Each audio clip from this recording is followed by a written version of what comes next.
dari kelas F ingin menyelesaikan tugas dari konsep teknologi. Perkenalkan, nama saya Ardan Saputra dengan NPM 2510132. Nama saya Jessica Topaan dengan NPM 2510191. Perkenalkan, nama saya Muhammad Rizky dengan NPM 2510170. Nama saya Adi Pratama dengan NPM 2510105.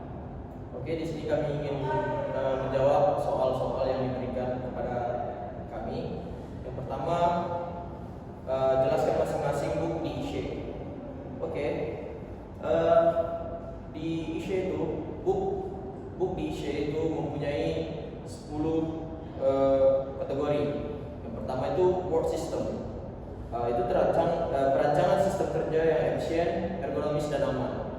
Kedua, operational research and analysis, penggunaan matematika dan model analitik untuk pengambilan keputusan atau optimasi, simulasi dan lain-lain.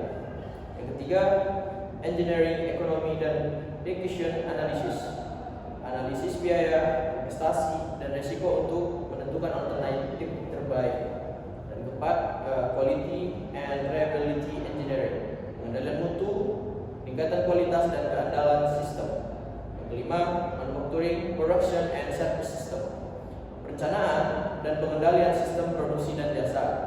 Keenam, supply chain and logistik, manajemen, aliran barang, informasi dan keuangan dari pemasok hingga pelanggan. Human factor dan ergonomi, menyesuaikan sistem agar cocok dengan kemampuan manusia. 8. Information system dan teknologi, penggunaan teknologi informasi untuk meningkatkan efisiensi organisasi. 9.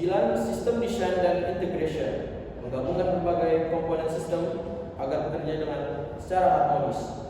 Dan terakhir 10. Sustainability and green engineering, desain sistem industri yang ramah lingkungan dan berkelanjutan.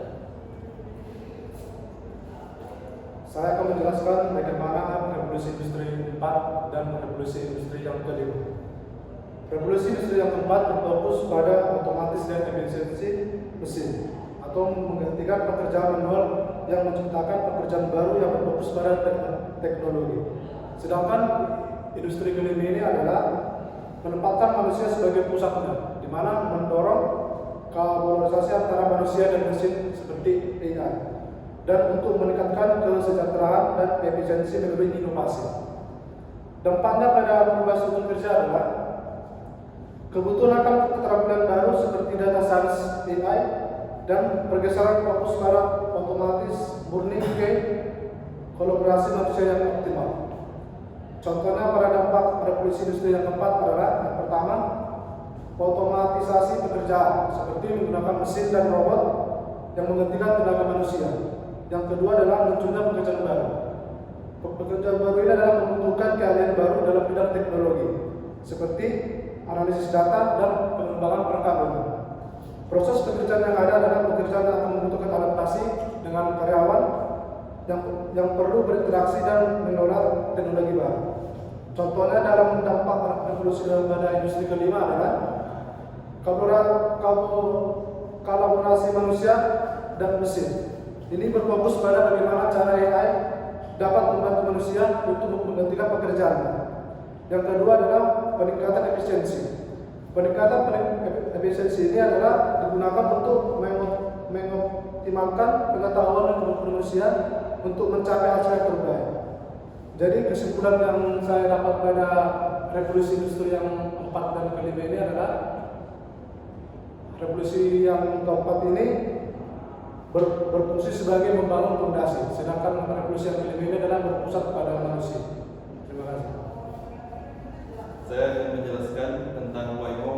Apa itu Waymo? Waymo adalah perusahaan teknologi yang mengembangkan mobil tanpa sopir atau self-driving car. Anak perusahaan dari Alphabet Inc. fokus pada pengembangan sensor AI dan perangkat lunak navigasi otomatis. Contoh nyata penerapan teknologi revolusi industri 4.0 dalam transportasi. Sekian, terima kasih. Selanjutnya saya akan menjawab persoalan dari apakah manusia masih diperlukan dalam sistem produksi masa depan. Jawabannya iya.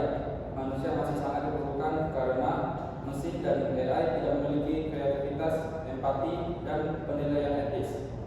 Manusia berperan dalam pengawasan, pengambilan keputusan strategis, desain sistem, dan pemeliharaan teknologi.